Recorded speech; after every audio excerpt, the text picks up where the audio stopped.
Breaking news, actor Gene Hackman's cause of death revealed. It is tragic, sad. Officials tonight say the actor's wife died a week before Hackman. His longtime love, Betsy Arakawa, died of hantavirus. This investigation started on February 26th with the discovery of Mr. Hackman and Miss Arakawa and their dog at their residence. I just want to do a short recap and then touch on some new information. A shocking new video has just surfaced. And if it's real, it changes everything we thought we knew about Gene Hackman and his wife's death.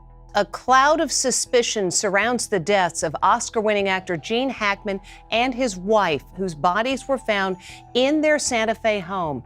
Allegedly, the footage shows his own doctors and assistant giving him something that many believe was not just medicine, but something far worse. Was this just routine care for an elderly man? Or is there something much more sinister at play? Could this be the missing piece in the mystery surrounding Gene's final days? Stay tuned, because what we're about to reveal is sure to leave you shocked. Gene Hackman's mysterious death. Gene Hackman was an icon, so it's no surprise that his death made headlines across the entertainment industry. But who exactly was he, and why did his passing get so much attention? Well, Gene Hackman was a famous actor born on January 30th, 1930, in San Bernardino, California. He had a long and successful career in Hollywood. He won 2 Academy Awards. One was for Best Actor in The French Connection in 1971. The other was for Best Supporting Actor in Unforgiven in 1992. He was known for his strong screen presence and versatility. He retired from acting in 2004. After retiring, he focused on writing and painting. He lived a quiet life in Santa Fe, New Mexico, with his wife, Betsy Arakawa. To the mysterious death of legendary actor Gene Hackman, the 95-year-old and his wife were found dead in their home in Santa Fe, New Mexico. In February 2025, something tragic happened. Gene Hackman and Betsy Arakawa were found dead in their home. Their deaths were mysterious and raised many questions. The timeline of their deaths was unclear. Initial reports suggested Betsy died around February 11th, but new evidence indicated she was alive until February 12th. She had contacted a medical concierge service that day. She did not show signs of distress during the call. This new information updated the timeline of events. Gene Hackman had been suffering from advanced Alzheimer's disease. This condition affected his memory and cognitive abilities. It is believed that after Betsy's death, he did not seek help. Authorities thought he might not have understood her death due to his Alzheimer's. He likely died around February 18th. His pacemaker recorded abnormal activity on that day.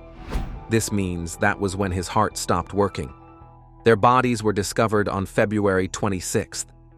A contractor who had worked with them for 16 years found them. He had not heard from them in 2 weeks and decided to check on them. He found their bodies in the house. Autopsies were performed to determine the causes of death. Gene Hackman died from hypertensive atherosclerotic cardiovascular disease. His Alzheimer's disease was a huge contributing factor. Betsy Arakawa died from hantavirus pulmonary syndrome. This is a rare but serious respiratory disease. It is transmitted by infected rodents. The exact source of her infection was not identified. One of their 3 dogs was also found dead. The dog died from starvation and dehydration. This suggests the animals were left unattended for a long time. The deaths of Gene and Betsy raised concerns about their estate. Gene Hackman's fortune was estimated at $80 million. Court documents showed he left his entire estate to Betsy through a living trust. Their 3 children from Gene's previous marriage were acknowledged but not named as beneficiaries. Since Betsy died first, her assets transferred to the trust. Then, upon Gene's death, the assets would go to the final beneficiaries of the trust. The details of the trust remain undisclosed. The public will only know the details if the children contest the will. Estate lawyers suggest that such contests can be complex and lengthy. The couple's 2 surviving dogs, Bear and Nikita, were also a concern. After their owners' deaths, the dogs needed new homes. With approval from the estate lawyer, the dogs were rehomed. One was adopted out of state and the other locally. The dogs are reported to be safe, healthy, and adjusting well to their new environments. This provided some comfort to those worried about the pet's welfare. The mysterious circumstances of Gene's death, especially seeing as his wife saw the same fate, has been a topic of discussion for some time now. In fact, people are curious to know why his wife, Betsy Arakawa, who was formerly his primary caregiver, died the way she did. Don't take your eyes off your screen because we're about to reveal it in the next part of this video. Betsy Arakawa's connection to Gene Hackman's death. While Gene's death was quite strange, the circumstances around his primary caregiver and wife's death was even stranger. Betsy Arakawa was more than just Gene Hackman's wife. She was his partner, his support system, and in his final years, his primary caregiver. Betsy met Gene Hackman in the 1980s while working part-time at a Los Angeles fitness center. They married on December 1st, 1991. After they married, she stopped performing in concerts. In 2001, she co-founded a linens and home furnishing store in Santa Fe called Pandora's. About their investigation into the deaths of the actor Gene Hackman and his wife Betsy Arakawa. They say he died from heart disease after his wife passed away from a rare infectious illness. Over the years, as Gene Hackman's health declined, Betsy became his primary caregiver. Hackman suffered from advanced Alzheimer's disease in his final years, which meant he relied heavily on Betsy for support. She managed his medical care, daily needs, and overall well-being. This role became even more critical as his condition worsened, and her sudden death may have left him disoriented and unable to seek help for himself. Then, Betsy died. At first, initial reports suggested Betsy died around February 11th, but new evidence indicated she was alive until February 12th. On February 12th, she contacted a medical concierge service seeking help. At that time, she gave no indication that she was in distress, but shortly after that call, something went terribly wrong. She passed away alone in their home, with no immediate medical intervention. Her cause of death was later determined to be hantavirus pulmonary syndrome, a rare and severe respiratory disease transmitted through rodent droppings or urine. The exact source of her infection remains unknown. Betsy's death set off a heartbreaking chain of events. Gene Hackman was not just mourning his wife, he was also battling advanced Alzheimer's disease. With Betsy gone, he was left completely alone, unable to fully understand or react to her passing. Given the nature of his condition, it is likely that he did not realize she was gone or that he needed to seek help. For days, Gene remained in the house. Authorities believe he was unable to care for himself, likely confused and disoriented. Without Betsy, the person who had been managing his daily life, his health declined rapidly. His pacemaker later recorded abnormal activity on February 18th, suggesting that this was when he passed away. By the time their bodies were discovered on February 26th, he had been dead for over a week. The state of their home painted a heartbreaking picture. Betsy had died first, leaving Gene trapped in a world of confusion. One of the biggest mysteries in this tragedy is why Betsy did not receive help sooner. She was in contact with a medical concierge service on February 12th, yet no one checked on her after that call. Did she downplay her symptoms? Did she not realize how sick she was? Or was she simply too focused on caring for Gene to think of herself? Her role as his primary caregiver was very impoy. She managed his daily routines, ensured he took his medications, and likely made all the necessary medical decisions. But as caregivers often do, she may have neglected her own health. If she had been feeling unwell, she might have dismissed it, prioritizing Gene's needs over her own. In doing so, she unknowingly put herself in danger. Now, we have established how Gene and his wife Betsy died, but how exactly did the world react to the news of their deaths? Keep watching to find out. The public's reaction to Gene Hackman's death. When news broke that Gene Hackman had passed away, the world was deeply saddened. Gene Hackman was a famous actor known for his strong performances in many movies. He died at the age of 95. His wife, Betsy Arakawa, also died around the same time. Their deaths were unexpected and left many people in shock. People from all over the world shared their feelings about Gene Hackman's death.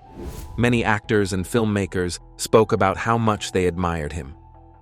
Clint Eastwood, a well-known actor and director, said that there was no finer actor than Gene. He described Gene as intense and instinctive, and that he never had a false note. He was also a dear friend whom Clint said would miss very much. Francis Ford Coppola, a famous director, called Hackman a great actor, inspiring and magnificent in his work and complexity. These words showed the deep respect his peers had for him. Things don't end there. Other actors also shared their thoughts. Viola Davis, a talented actress, said that the world had lost one of the true giants of the screen. Viola Davis didn't break into the movie business till 2008, 4 years after Gene's last movie, wrote on Instagram today, "Loved you and everything, the conversation." She said that Gene Hackman could play anyone, and the audience could feel a whole life behind it. Tom Hanks, another famous actor, expressed his sadness, saying that Hackman's work had a big impact on him. These tributes showed how much Hackman meant to the acting community. Fans around the world also mourned his death.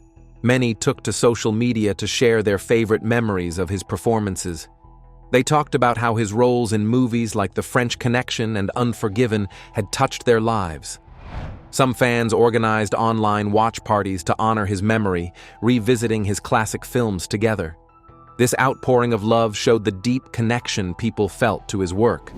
In Santa Fe, New Mexico, where Hackman and his wife lived, the local community felt a deep sense of loss. Neighbors remembered them as kind and private people who loved the arts. Gene Hackman had a passion for painting, and Betsy Arakawa was a classically trained pianist. Their involvement in the local art scene made them cherished members of the community. The news of their passing left many in Santa Fe heartbroken. The mysterious circumstances of their deaths added to the public's reaction. The fact that they were found dead in their home days after their passing raised concerns about the well-being of elderly individuals and their caregivers. This tragic story showed the importance of support systems for vulnerable populations. Emma Heming Willis, the wife of actor Bruce Willis, spoke out after their deaths.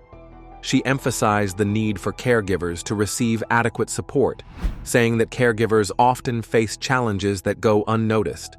Her comments brought attention to the struggles that many caregivers endure and the importance of providing them with the help they need. The media also played a role in shaping the public's reaction. News outlets shared stories about Hackman's illustrious career, showing his most memorable roles. They also covered the details of the couple's deaths, bringing up discussions about health and safety. Some reports focused on the legal aspects, such as the handling of their estate and the privacy concerns surrounding the release of sensitive information. A New Mexico judge ruled that photos of their bodies would not be made public, respecting the family's wishes for privacy. While people mourned, they also celebrated Hackman's legacy. Film festivals organized special screenings of his movies, allowing fans to experience his work on the big screen once more. Critics and film historians wrote articles analyzing his impact on cinema, discussing how his performances had influenced generations of actors. These tributes ensured that his contributions to the arts would not be forgotten. Ultimately, the public's reaction to Gene Hackman's death was a mix of deep sorrow and heartfelt appreciation. His peers remembered him as a remarkable actor and friend, while fans cherished the memories of his performances. The circumstances of his and his wife's deaths brought attention to important social issues and brought up conversations about caregiving and elder care. Through it all, the world came together to honor the legacy of a man whose work had touched countless lives. The Hart family was finally going on the long-awaited cruise trip that had taken them months to plan for. Andrew Hart, who was just 7 years old, was thrilled to board the majestic Caribbean, a ship larger than anything he had ever seen. It had decks, pools, restaurants, and even a huge water slide. Everything felt magical, like a floating amusement park. Andrew clutched his stuffed penguin, Mr. Waddles, as he explored. The cruise began without issue, but on that first night aboard the ship, things took a horrible turn. Around 7:40 p.m., a loud explosion shook the ship, sending passengers into a panic. People screamed, some fell, others grabbed their loved ones, terrified that the ship was sinking. Thick smoke filled the air, and alarms blared. Crew members rushed to calm the passengers, but in the chaos, Andrew disappeared. Susan Hart, Andrew's mother, had been holding his hand just moments before. They had been walking to dinner when the explosion occurred. In the confusion, Andrew vanished. Susan searched desperately, calling his name, but he was nowhere to be found. Then, she spotted Mr. Waddles, lying near a railing. If Andrew had wandered off, he would have had his penguin. Susan's heart sank. Something was terribly wrong. The ship's security team reviewed the footage, which revealed something chilling. Just before the explosion, a man in a baseball cap was seen leading Andrew away, looking over his shoulder as if making sure no one was watching. Andrew didn't seem scared. He followed the man willingly. Then, at exactly 7:45 p.m., the explosion occurred, and the cameras went dark for 3 minutes. When the footage resumed, the man and Andrew were gone. The next day, the ship docked in Miami, and the search for Andrew officially began. News stations broadcasted Andrew's image, and his parents appeared on TV, pleading for help. Their son was missing, and the world was watching. Then, something strange happened. Among the passengers was Dr. Emma Peters, a child psychologist. After the ship docked, her daughter Emily started acting strangely. One night, while they were having dinner in their cabin, Emily's silence grew unbearable. Her mother noticed and decided to say something about it. "Emily, sweetheart, what's wrong? You've barely touched your food all day." Emily stared down at her plate, her hands shaking slightly. "I saw him, Mom. The man with the camera," she whispered, her voice barely audible. Dr. Peters froze, her heart racing. "What man? What happened, honey?" Emily looked around the room nervously. "He told Andrew to come with him. Then there was a loud noise, like an explosion, and Andrew wasn't there anymore." Shaken, Dr. Peters contacted Officer Maria Garcia, who was investigating the case. Garcia had seen many things during her career in cruise ship security, but nothing like this. "Officer Garcia," Dr. Peters said over the phone, her voice urgent. "My daughter saw the man with the camera talking to Andrew right before the explosion. We need to look into this," Garcia replied, her tone serious. "I'll look into it right away, Dr. Peters. Something doesn't sit right with me about this. The explosion might have been a distraction." Garcia had seen enough over the years to know when something was planned. She brought in John Kumar, a cybersecurity expert, to examine the ship's surveillance. John's voice came through the phone, tense with disbelief. "Maria, you're not going to like this. The cameras were hacked. At exactly the moment of the explosion, the footage goes black. It's like someone knew when to strike." Garcia's voice was filled with dread. "It's all connected. Whoever took Andrew knew exactly what they were doing." Garcia and her team worked with the FBI, offering a large reward for any information, but all leads turned into dead ends. The man with the camera remained a mystery. No one knew who he was, and he had never checked in as a passenger. There were no records, no trace of him anywhere. It was as if he had never existed. Then, one day, Officer Garcia made a chilling discovery while reviewing old missing child cases. "Maria, you need to hear this." John Kumar's voice was tight over the phone. "I've been digging into other disappearances, and there's a pattern." "What do you mean?" Garcia asked, leaning forward. "Other kids from different cruise ships. All disappeared before major distractions. Explosions, fires, power outages, and every time the children vanished without a trace." Garcia paused, the gravity of the revelation sinking in. "So this isn't just about Andrew. There's a bigger plan at play." A cold shiver ran down her spine as she realized the scope of the operation. Who's behind this? And where is Andrew now? She hated that she couldn't answer her own questions. The morning after Andrew Hart was kidnapped, He woke up in an unfamiliar place. The air smelled salty, the ceiling was wooden, and he lay on a rough straw mattress. The sound of waves crashing was distant, and people spoke in a language he didn't understand. His head ached, and his body felt heavy, as though he had been asleep for ages. Andrew's head was pounding, and his body felt heavy.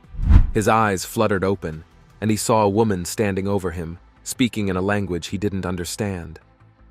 "Antonio, hijo, estás despierto," she said softly, her voice filled with warmth. Andrew blinked, confused. "I'm not Antonio. My name is Andrew. Where am I?" The woman looked at him with kind brown eyes, her weathered face showing a mix of concern and relief. "You're safe now. We found you during a storm, washed up on the shore. You were barely alive. My name is Lucia, and this is my husband, Diego." Andrew's heart raced as he tried to sit up, his mind still hazy. "I don't remember. What happened? Where's my mom?" Diego stepped forward, his voice gentle but firm. "You're in a small fishing village in Colombia. You've been with us for a while now, but you've been sick. You were unconscious for days. But I was with my mom. We were on a cruise ship." Andrew's voice wavered, his memories beginning to swirl in his mind like fog. Lucia sat beside him, placing a hand on his shoulder. "The ship was caught in a terrible storm.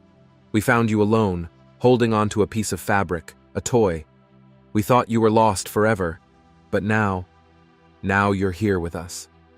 Andrew shook his head, feeling a pang of confusion. No, I'm Andrew. I need to find my mom. Please, where is she?" Lucia's eyes softened, and she exchanged a glance with Diego. "We don't know what happened to your mother, hijo, but you are safe here. You are part of our family now."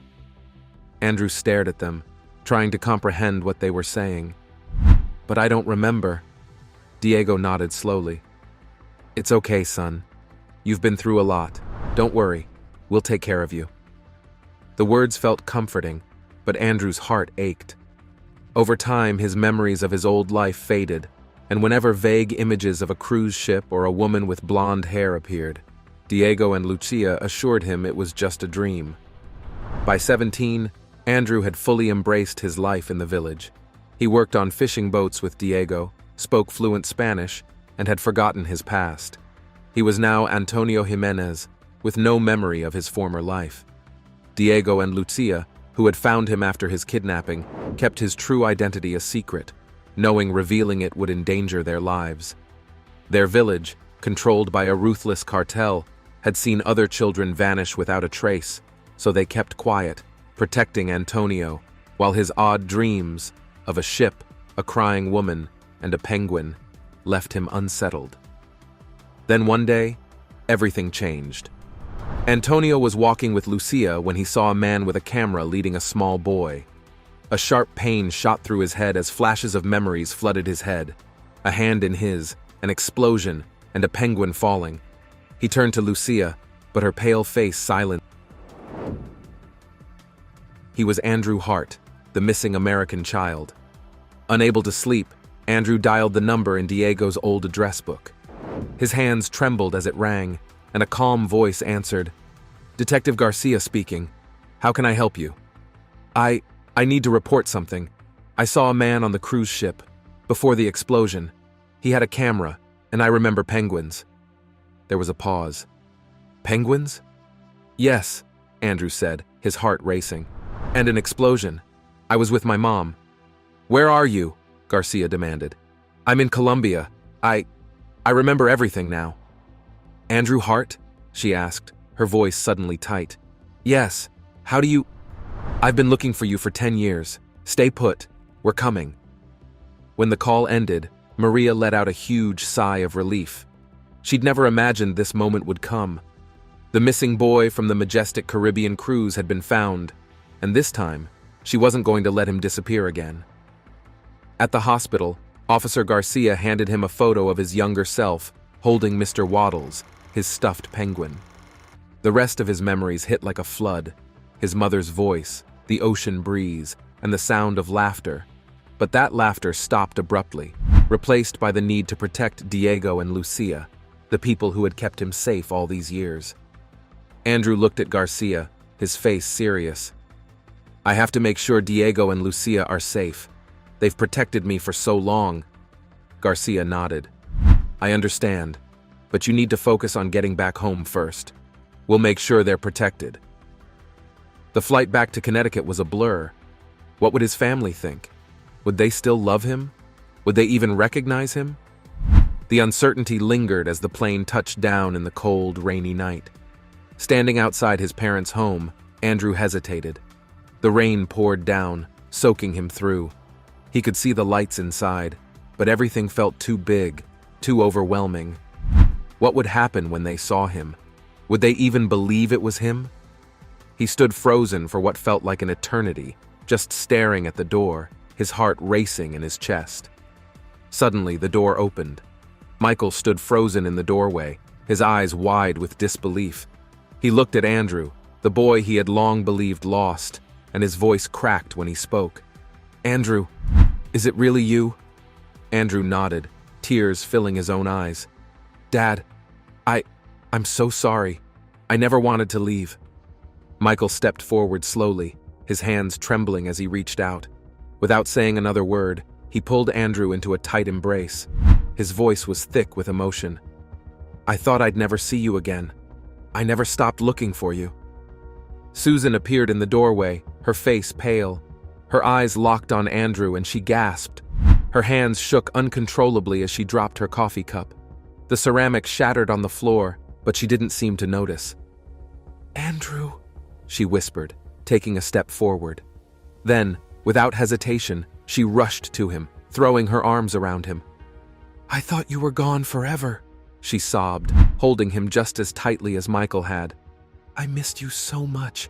I'm so sorry, baby. I'm so sorry." Andrew, overwhelmed with emotion, squeezed his parents back. "You never gave up on me. No, Susan interrupted, her voice breaking. "We never stopped loving you, Andrew.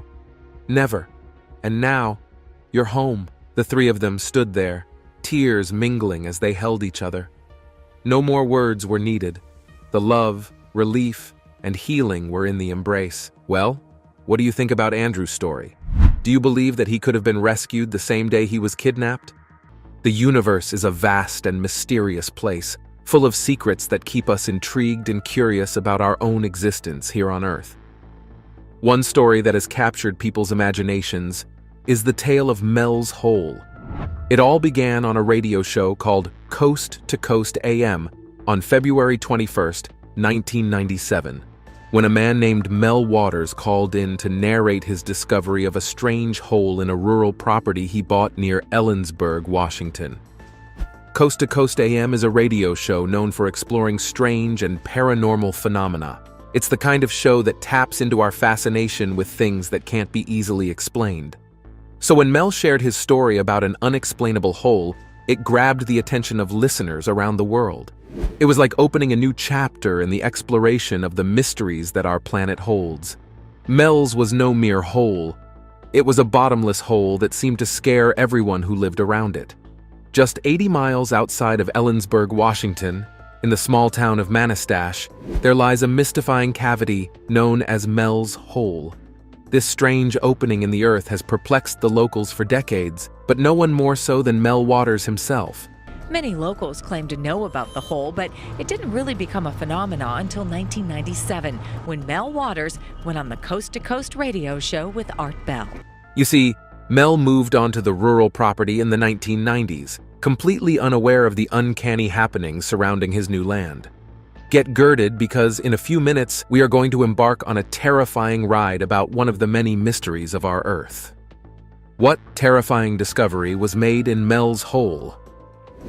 At first, Mel was told by neighbors that the hole had been used for decades as a dumping ground for all sorts of undesirable trash and broken machinery. But here's the eerie part. No matter how much junk and waste the townspeople dumped into its depths, the hole never seemed to fill up. In fact, if you peered over the edge, all you could see was pitch blackness. No sign of a bottom whatsoever. Stranger still, not a single sound echoed back, even if you dropped large, heavy objects down its throat. Once Mel started living there, even weirder stuff started happening around the hole. There were screams and howls late at night. Strange lights flickered up from inside it. Things would disappear if you left them near the hole. Mel got totally obsessed with figuring out what was up with this bottomless pit. Well, what do you think about the strange circumstances surrounding Gene Hackman's death? Let us know in the comment section. Remember to like, share, and subscribe for more. Also, click the following video shown on your screen. You will enjoy it.